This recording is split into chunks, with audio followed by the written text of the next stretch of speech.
2. It's a mitzvah to destroy the chametz, not just to not have chametz, to destroy it before the time. Right? So we said the time to do it is on the 14th of the month of Nisan, and the rabbis, by midday, but the rabbis said 2 hours before you shouldn't eat it, and an hour before your chametz should be destroyed. As it says, on the first day, you should destroy the chametz. The rabbi said, what is the first day? The first day is not the first day of Passover, it's the first day is the day before Passover. And what's the proof? It says, do not slaughter your sacrifice. Every Jewish person had to slaughter a sacrifice on Passover and the day before Passover, or be part of a paschal lamb. And it says, do not slaughter your sacrifice on chametz. So it shows you're not out of chametz. That means when it says on the first day, destroy your chametz, it must be the day before Pesach, not the first day of Pesach. How do you destroy it? Either you can go and you can say, hey, my chametz doesn't belong to me anymore. You can go and take upon yourself in your heart that your chametz doesn't belong to you. And you can think about it that it's ownerless. And you could say, okay, I don't have any chametz at all. And that's what you could do. But the rabbi said you have to search for it and actually destroy it. Why? Because we don't always mean it with our hearts. When we say with our heart, it's like easy to say when no one's going to touch it. It's in our house. So the rabbis, you have to search for it and destroy it. And the rabbis also said you should search the night before with a candle light, because the night everyone's home and candle is good for concentrated light finding the chametz. And you don't study Torah that night until you do that. And they don't set up these classes in the synagogue that night. And rabbis should not start studying. Wise people should not start studying, because maybe they will get involved in their study and they'll forget to do the mitzvah of checking for chametz. You can't use the moon, you can't use the sun, you can't use a torch, you have to use a candle. When do we say this? When you're talking about looking in little holes and cracks. But if you have a outdoor porch, you don't need to use a candle on that. That has a sun that's very, very bright. That's enough. But indoors and in places, crevices, you need to use a candle. And in the middle of your field, you don't need to check it, because there's birds, and the birds will eat it if it falls there. A hole inside your house, inside a house between two people, so they share a wall. They should each search as far as they can reach. And the rest, they could say whatever's there doesn't belong to us. And any place that you don't bring chametz, so let's say you have like a wine cellar and you don't bring your chametz there, any chametz there, then you don't have to check that place. The holes in the house, upper level, lower level, the roof of different types of animals, etc., all these different things, places, they don't want to check unless you brought chametz in them. But a beer cellar and a wine cellar, that you use that, and all these different types of cellars that you use in the middle of meals to get products, you need to check them, because it's likely you had a sandwich or something and you went to go get a bottle of wine or go get wine from your barrels. But if you've made certain that you didn't do it, you don't need to check it. If you are checking a wine cellar, you only need to check the outside barrels section, which is the two outside top layers. We're not worried that maybe a weasel brought chametz to a place that we don't brought chametz, because if you're worried about that, even after you check and everything, there'll be no end, right? A weasel can always bring chametz, a mouse can always bring chametz anywhere. If you check the night of the 14th and you left out 10 pieces of bread and you found 9, we're worried you need to check again, because you need to check again. It's possible that because there's a reason to think that a weasel maybe did move it, because you put 10 out.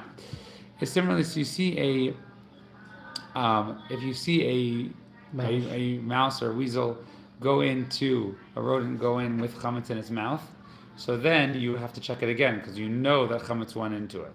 Even though you found crumbs in the middle of the house, you don't say, oh, it probably already ate it, and these are rather we're worried maybe it put it somewhere else and it dropped some crumbs, and therefore so you have to check. If you don't find anything, then you check the whole house. If you find the bread that it took, you don't need to check anymore once you find it. If you see a child going to a checked house and it's holding bread, and you go afterwards and you find crumbs, you don't need to check, because we assume that he ate it. And these are the crumbs which fell when he ate it, because children will make crumbs while they're eating, but mice and rodents do not. And if you don't find it, you need to check. If you left if you have 9 piles of matzah and one of chametz, and a mouse came and took one, and you don't know which one, if it took chametz or matzah, and you went to the house, it went into a house check, so you're not sure what did it take from the matzah or the chametz, you need to check. Because anything which has, it came from a safe place, we don't look at it that there's a majority is matzah, that statistically it took from the matzah. Anything that's in a set place, you say, oh, it's 50-50 chances. If you have two, one of chametz, one of matzah, and two houses, one is checked and one's not checked. By the way, I just note that this is a very difficult statistical Gemara, which going through the laws of the Torah with majorities and everything like that, when majorities apply, when majorities don't apply, when you can. So you have 2 piles, one of chametz and one matzah, and 2 houses, one's checked and one's non-checked. And 2 mice came. This one took from chametz, it took from matzah, and you don't know which house went the one with chametz. And suddenly 2 checked houses and 1 pile of chametz, and a mouse came in and took it, and you don't know which house it went to, or you know that it went to 1. And you went after and you searched, you didn't find anything, or you searched and you found some bread. In all these, you don't have to check a second time, because there's not a set statistic here. If you have chametz in this corner and you find another corner, or you have 9 challahs and you found 10, or you have 9 piles of matzah and one of chametz, and you don't know if a chametz or matzah went for them, and a mouse came and it took one that you separated from it, and it went to a checked house, or a mouse came and it took chametz, and you don't know if one of the house didn't go, and you don't. All these cases you need to check.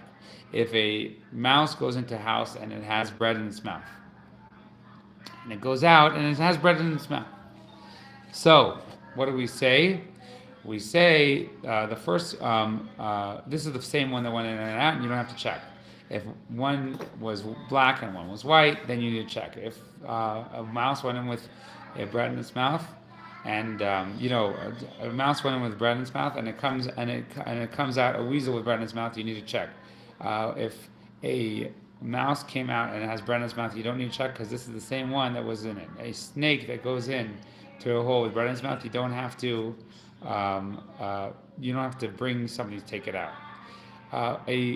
Okay, so now these laws here, they seem like kind of unusual, but they do work a lot with basically how to define when we're worried that chametz has come in and when we're not worried that chametz is coming in. So they do kind of enter into a whole section of laws of Pesach, and those just happens to be, it's just used with these cases with mice and everything like that. But okay, so let's go on further. A kazayas of chametz. If you have a size of chametz on a beam of a roof, you need to go bring a ladder, take it down, because maybe it'll fall. If it's in a pit, you don't have to bring it up. Rather, you could just say, "Hey, this is out of my thing. It doesn't belong to me anymore." If you have a dome-shaped piece of hard sourdough. Dome-shaped piece of hard sourdough. If there is a seal on it, then it is batal, and you're allowed to have it. Dough, which is in the cracks of a, I'm not sure what that is. This is strange. It says a dome-shaped piece of hard sourdough that one designated to sit on. To sit on. Yeah. If he plastered its surface with clay, it is nullified and you can keep it. So in other words, we're not worried you're going to eat the chametz of it. So you put clay over sourdough? Well, so it's kind of like dough is a sourdough here. I mean, it's kind of like Play-Doh. Play-Doh is chametz. So dough is it's like glue. It has construction properties in it. So, okay. Now the next one, dough, which is in the cracks of what is that? Kneading trough. Kneading trough. If there is a olive size in one area, you need to destroy it. And if not, if it is made to make the kneading trough stronger or to plug up a hole, then it is nullified. But if not, you have to destroy it. If there are 2 half olives in 2 places and a string between them, you see. If you'll take that away, will they go away? Then you need to destroy them. And if not, you don't need to destroy them. When do we say this? In a kneading trough. But in the house, even though that you take that string of dough in between, they don't come with it, you have to destroy it because sometimes you gather it all together.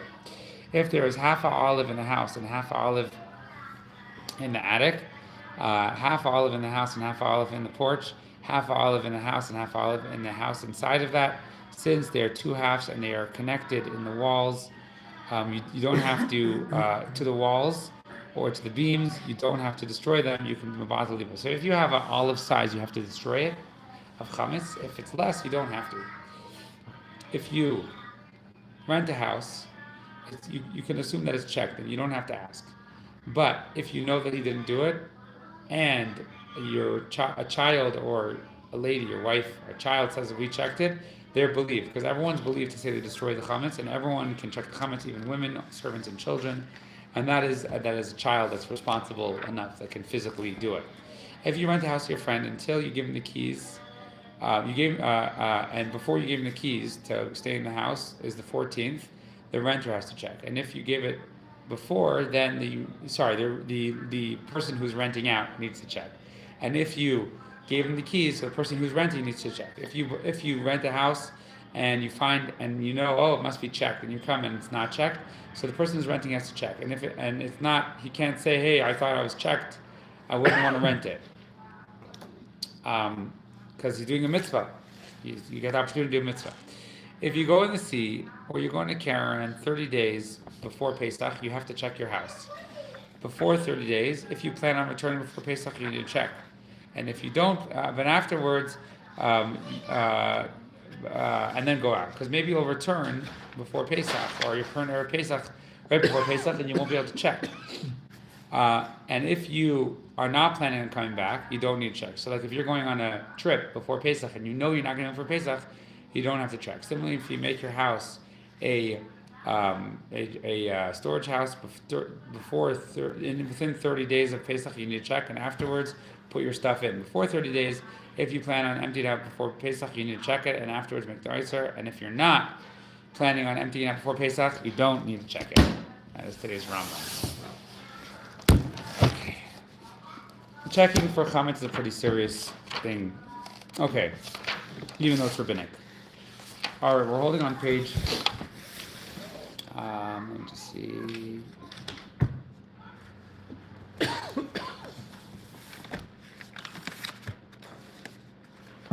Page 46.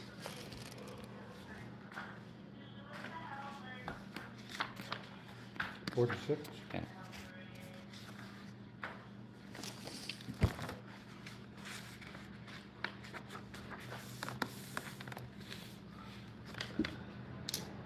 Okay. Rami Rabbi Yochanan, Mishur Mishim Ben Yochai. So we're going through different statements from Rabbi Yochanan, Rabbi Shimon Bar Yochai. We covered a lot of different topics here. They're not necessarily all interrelated. So he says, and we're 4 paragraphs on the bottom. Anyone who sets a place to daven, a place for prayer, his enemies will fall beneath him. Shenemar v'samti u'makim le'imi, as it says in the verse in Samuel.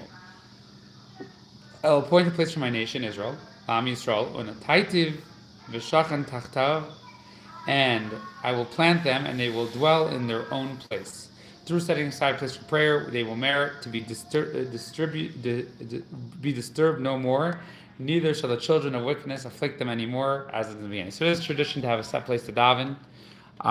There's different opinions exactly how important that is or what that means, but okay. Rav Huna Rami, Ksiv la noisei, ksiv la chaloisei. He said in Samuel, Rav Huna said, there's a contradiction. In the book of Samuel, in the verse it's written, to afflict them, while the parallel voice says, to destroy them. So, is it to afflict them or destroy the enemies? The Gemara resolves the enemies of Israel tend first to afflict them, to afflict the Jewish people or destroy them. So, first the enemies of Israel, in the beginning the enemies want to just afflict the Jewish people, and in the end they want to destroy them. Rav Rabbi Yochanan said in the name of Shimon Bar Yochai, serving a Torah scholar and spending time in his company is greater than learning Torah from him. Now, we'll see exactly what that means. But where do we see that? Shenemar, as it says in the verse, Poi Elisha ben Shaphat asher yatzak mayim al yidei Eliyahu. Here is Elisha, the son of Shaphat, who poured water over Elijah's hands. Lamad le'nemar al yatzak malam shegedosh mishum le'limudah. The verse does not say that he learned from Elijah. It says that he served him. He poured water on him. This teaches us that serving a Torah scholar is actually greater than studying the Torah from him. So if you look at the note here, it says, some say this refers to more than service of Torah scholars. It primarily instructs that it's possible to learn Torah study approach only through listening to Torah scholars discussing halachic matters and arriving at halachic conclusions. One who merely studies the pronouncements of the sages is incapable of gaining a profound understanding of the rationales and the different aspects of the halachas. So some say what it means, and this is something that they do nowadays, is if you're studying Torah from somebody, you may not really fully understand its application. Only if you go and you learn their ways and analyze them and see what they do and see what they actually do, and you go and you copy those things, will you learn how to actually do. And it's very much so. You read a lot of books on Torah or study a lot of Torah, but to actually feel the importance and do a lot of the stuff, you have to kind of hang around and learn that way. As a prelude to another statement made by Rabbi Yochanan named Rabbi Shimon Bar Yochai, the Gemara relates the following incident. My taima la asemar leveknish telatzir. Rabbi Yitzchak said to Rav Nachman, why did the master not come to synagogue to pray? Rav Nachman said to him, Amar le lo yechelna. He said, I wasn't able to come. Amar le lechan fidmar sar l'tzali.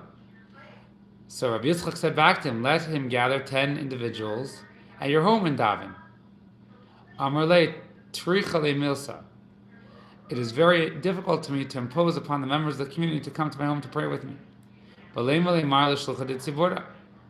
Rabbi Yitzchak suggests another option. The master should tell the congregation to send a messenger when the congregation is praying to come and inform the master so you may pray at the same time. Be'idda the mitzali tzibura v'leisu v'lei demar. Amalei Michael Ehai. Rav Nachman said, so this is what he said. He asked him why he didn't come to shul. He said, I wasn't able to. He said, well, why didn't you get him in your house? He said, I don't want to trouble people to come to my house to daven. So he said, well, why didn't you ask the person running the shul to send a messenger to you to tell you when the shul is praying? Right? So we see there's a purpose, and this is true in Jewish law, of praying at the same time as the shul. Praying at the same time. In other words, if you're not going to shul, the next best thing is to pray at the same time the shul is davening. Amrle, my kulihai. Rav Nachman saw that Rabbi Yitzchak was struggling to find a way for him to engage in communal prayer. Amrle, my kulihai. He asked, what is the reason for this fuss? Rabbi Yitzchak said to him, he said,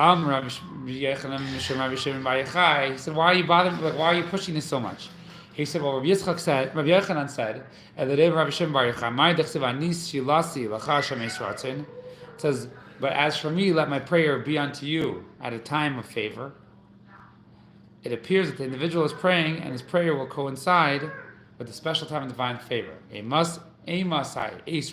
is the auspicious time when one should pray? He should pray while the community is praying. So here we learn, this is what his teacher gives. He says, like, why didn't you come to shul? He's not able to come to shul. It doesn't say why. Maybe he's sick, maybe he's old. I don't know why. But, from summer to winter, winter to summer, and stuff like that, it especially talks about that in that context. It says, when should you change your prayer? At the time that the community did. Rabbi Yosef Chanina has another verse from Isaiah that he says you should daven. So we learn from here, in the story, that he's essentially teaching something for Rabbi Shimon Bar Yochai, that the rule is when do you pray? When you're praying, the best time to pray is when the community is praying. Rabbi Yosef Rabbi Chanina Amar Mehacha Kaya Mar Hashem Beis Ratzon Nitzach. Okay, Rabbi Chanina Amar Mehacha Hein Kel Kabir V'Layimas Kseb Padav Shal Nashim Yikrav Li Kivram Ha'imadi. So Rabbi Hanina has another. So this is obviously very important to the rabbis. They're showing all these verses that show the same thing. But even if you're not with the community, you should pray while the community is praying. Another verse, it says in Job, it said, "Behold, God is mighty; He despises no one." So he adopts alternative reading. Behold, God will not despise the prayer of the mighty. And then it says in the verse in Psalms, Pad b'shalom nafshi, He has redeemed my soul in peace, that no one can come upon me, for there are many who are with me. God shall hear and answer them. This verse indicates that prayer is answered because there are many people who offered it together. So what is a mighty prayer when you pray together with people? That's also from here we're going to say that this is the importance of a minyan. But even if you're don't have a minyan, to pray at the same time as a minyan. How do we know God never is disgusted, never despises the prayer of the masses? Shenemar, as it says in the verse, Hein Kel Kavir Layimas. It says, "Behold, God does not despise the mighty." And then afterwards it says, "Padav Shal Nafshi Mikravli." He has redeemed my soul in peace, and no one can come upon me. Our Kadosh Baruch Hu, God says, and this is a famous line. He says, "Kol ha'isik b'Torah." Anyone who toils, engages in Torah. So it actually, osik b'Torah is actually interesting. It doesn't necessarily mean only studying Torah. And means making your life central, making Torah study central in your life. And he also involves himself with acts of kindness. And he prays with a minyan. God says this is if you've redeemed me, li levanai, redeemed me and my children from among the nations. So when God, we consider we're in exile, and God is also in exile, right? Because His people are in exile, and as God says many times, the places He says that God is basically in exile with us. So, and it's actually suffering for God to be in exile. So we say that when we do these three things, when we involve ourselves, engage in Torah study, when we engage in acts of kindness, and when we pray with the minyan, God considers us if we redeemed Him. It's like a moment of redemption for God. So it's a very powerful thing to do these three things.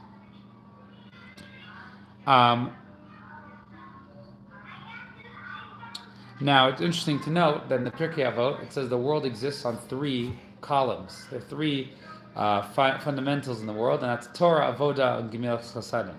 Now, Torah is Torah study. Avoda is prayer. Prayers with a minyan. Or it's sacrifices. Sacrifices are equivalent to prayer, but we don't give sacrifices nowadays. And Gemilas Chasadim is acts of kindness. So the world runs on those three things.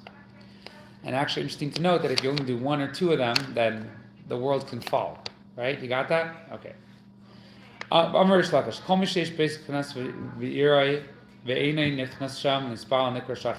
has a synagogue nearby and he doesn't enter it, he's called an evil neighbor. Right? Evil neighbor.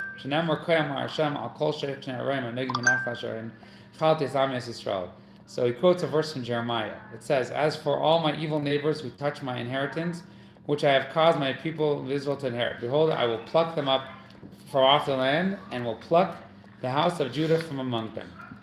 That causes exile. It says, "I will pluck them from off their land, and I will pluck the house of Judah from among them." So this is actually a very strong language about not going to shul if you have a shul available. Amar Rabbi Yochanan. The Gemara says a story that they said to Rabbi Yochanan, "Ika Savi de Bavel." There was an elder in Babylonia. Tama. He was confounded. He said, one verse it says, "Laman yibri mechim menechem al adam," in order that your days will be lengthened for you and your children on the land. On the land of Israel, right? Ksiv. Aval v'chutz parts loy. Kivin d'arma l'mekadei o mashchi l'veknishta amar haina dahani lahu. So he said, but outside Israel not. Why then do the residents of Babylonia live long lives? That was his question. He said, if it says you do all these mitzvahs, you do the mitzvah of mezuzah, and you'll have a long life on the land. What is the Adama? The Adama is referring to Israel. So why do the residents of Babylonia have long lives? When they told the people of Babylonia go early to shul, and they go in the evenings to shul, Amar Hainu Dahanil. He said that's why they have long lives. They go to shul every day. They're consistent in going to shul in the morning and night, and that's why they have long lives. As Rabbi Yeshua ben Levi said, go early and late to the synagogue. You should go in the morning and the night to synagogue. In order that your life will be extended.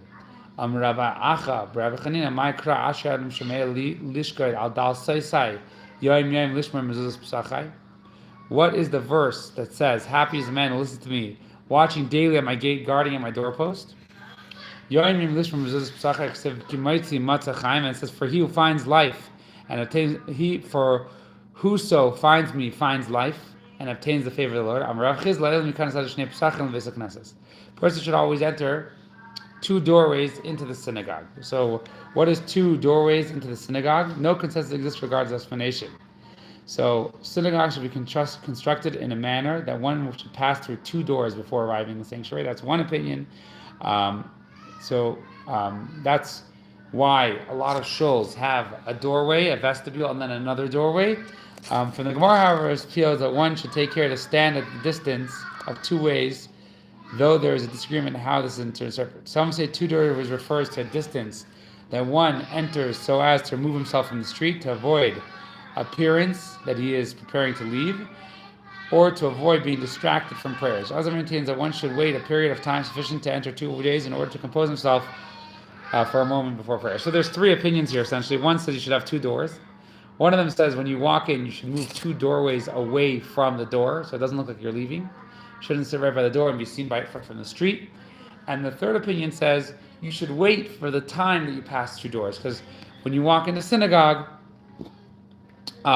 you're supposed to compose yourself before prayer. If you just walk in right away, start praying, you won't be able to concentrate well. So you should go in, stop for a second, concentrate, think about what you're doing, make yourself comfortable, and then pray. Okay, so the Gemara says 2 doors. Is it really saying you need 2 doors?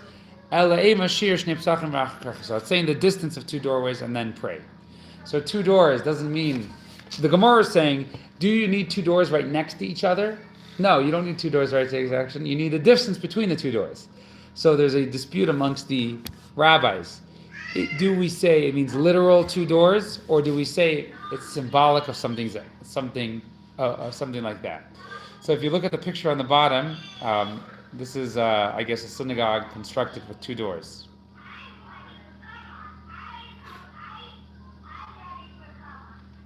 Okay. Al zois tispal kol chassid elecha le'es mitzay. Amar Rabbi China le'es mitzay zohi isha shnemer matzah isha matzatay. Okay, if now he quoted this verse, he says, he who finds me finds life. Right? So the Gemara seeks to clarify the meaning. For this, let every pious man pray to you at the time of finding, that the overflowing waters may not reach him. So this is from Tehillim. Amar Rabbi China, the time of finding refers to the time when one must find a wife, that one should pray to find a suitable woman to marry. As it says, he who finds matza finds good. Someone who finds a suitable wife finds good. Marava, in Israel, the custom was, now the Talmud was written where? In Babylonia, right? So the West is called the Israel. But Marav Kinasiv Anashitse, in the West, when people would marry a wife, Amri Lehachi, Matza Oimaitse, they would ask him, Matza Oimaitse, in other words, they should ask the groom whether the appropriate passage for his wife above, a verse of Proverbs that begins with the word Matza, as it is written, he who finds a wife finds good and obtains favor in the eyes of the Lord. Or whether the appropriate verse is one beginning with the word might say, and I find the woman more bitter than death. So we have a good wife or a bad wife. So they would say matzah or might say, which alludes to 2 verses. One of them is, did you find a good wife? Or one of them uses a different might say, which refers to finding a difficult wife. So that's what they asked in Israel. They would say when someone got married. Rav Nassan Amar le'es matzah zoter shenemer ki moitzi matzah chaim. Rabbi Nassan said the verse time of finding is finding the Torah. As it says, he who finds me finds life. So here we have three explanations for this idea of finding.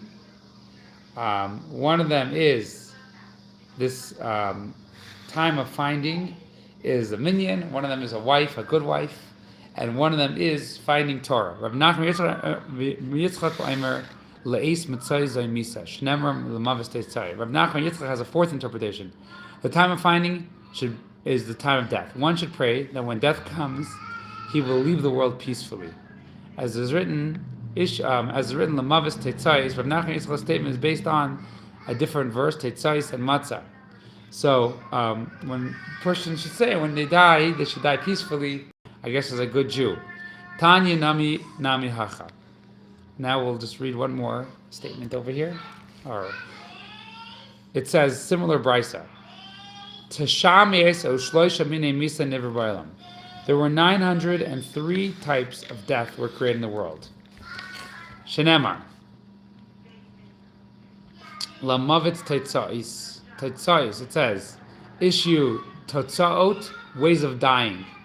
Totzaot b'gematria hachihavu. Death is the gematria of 903. Kasha shebakulan, what's the worst way of dying? Askara. Askara is the worst one, while the easiest is neshika.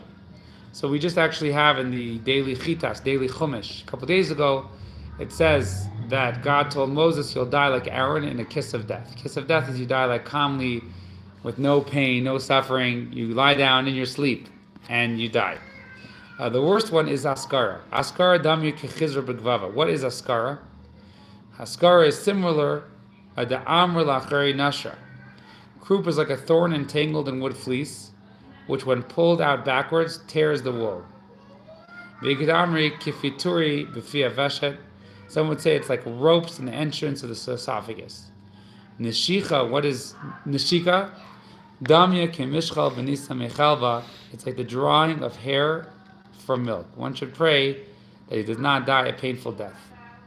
Rav Yochanan Amar le'es mitzay zukvara. When is the time of finding?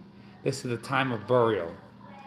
Amar Rabbi Chanina Maikra hasmechim Eli Gilia Sisakiyim Tzukavar, who rejoice in exultation and are glad when they find a grave. As there are situations where one is relieved when his body finds a grave to which to rest. Amar Rav Shela Haina Damrinish Libai Enish Rachmi Afila Zibula Basrayu Shlama. He says a person should even pray for mercy until the final shovel of dirt is thrown upon his grave. Right? So you could pray obviously after you die. You could still pray. And you should pray till the final one is put upon you.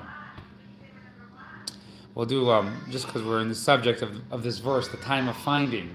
We find God. Mar Zutra Amar Leis Matzai Zeh Beis Akisa. This is the bathroom. Rava Had the Mar Zutra Adifa Mikulu. He said most places did not have a sewage system. One was forced to relieve himself outside the city. Because of the unpleasantness finding a suitable location, he said, what is the time of finding? The place where you go to the bathroom. In the west of Israel, they said that this explanation of Mar Zutra was preferable to all of them, that matza is associated with a laboratory.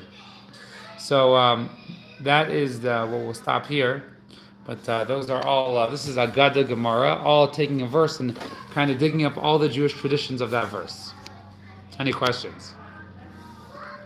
I had the croup when I was a kid. Wow. And you And I survived. You survived, yeah. Because I'm